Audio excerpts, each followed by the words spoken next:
It has happened to us more times than we would like to admit that we are online, we see someone doing something cool, but when we try to learn how to do the same thing, we either don't even know where to start or we give up trying on day 4 because we don't have any time or we don't have enough motivation anymore. However, ladies and gentlemen, if you can give me a few minutes of your time, I shall teach you how to teach yourself to do the things you like.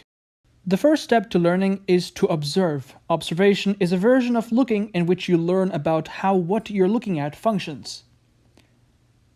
Our vision is the greatest source of information our brain has regarding the outside world. So observation will be your greatest tool. Let's use learning to draw as an example, since everyone and their aunts wish to get good at drawing nowadays. Instead of looking at a finished drawing, it will be better if you look at a speed paint and observe. Drawing mostly consists of a sketch, line art, base colors, and then rendering. So already through observation, we were able to divide one task into 4 simpler ones.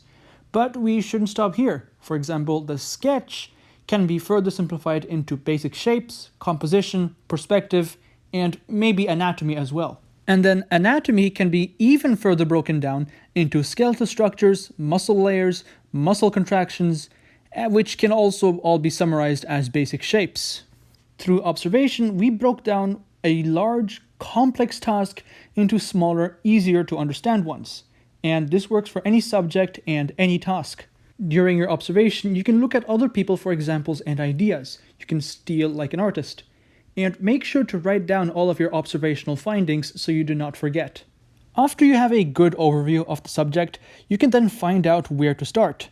With most subjects, you can start wherever, but sometimes you can only start in one place, or it's highly recommended to do so. Now congratulations! Now after you have learned how to do your favorite task, you can now start doing said task. After a lot of waiting and anticipation, you finally make your first artwork. And it sucks. Let me explain why. This is your brain. Your brain uses neuron pathways to store information. To simplify, let's imagine your brain is a mixed up bundle of wires. When you perform an action such as standing up or walking, one of these wires will light up.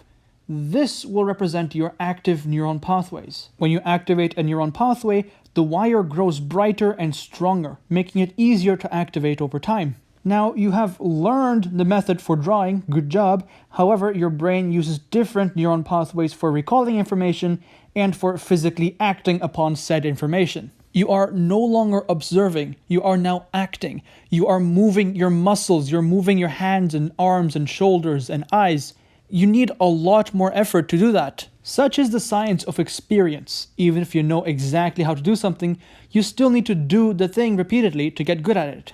There really is no cheat code for learning. There's only one way of doing things, but we can make the process feel less like a chore. But before we get on with the last point, I'll take a moment to ask you to subscribe. I will be talking about improving yourself often, so you can subscribe so you do not forget who I am. Consistency is arguably more important than everything I have just explained in this video. Consistency means doing the same thing again and again for multiple days without fail. Even if you're having a bad day, you do it again. And if you think this is difficult, well, you got it all wrong. Now let's take a moment to fix your mindset. When I want you to practice every day, I don't mean you should make a masterpiece every day. You simply need to make progress. Progress means making any change towards your desired result, no matter how small the effort is. If you improve by only 1% every day, it adds up to 365% after a year. Might sound like a while, but the time is going to pass anyways, so might as well use it while you still can. Acknowledging the significance of 1% improvements can be especially helpful for those with a tight schedule. Some of y'all have jobs, or homework, or 3 kids that demand the bulk of your day. But if you sit down for only 10 minutes and write 1 paragraph, draw that 1 sketch, cook 1 dish, make that 1 business proposal, or even take 1 photo, it's good enough. As long as you do it again tomorrow. I hope this video was helpful for you all, and good night.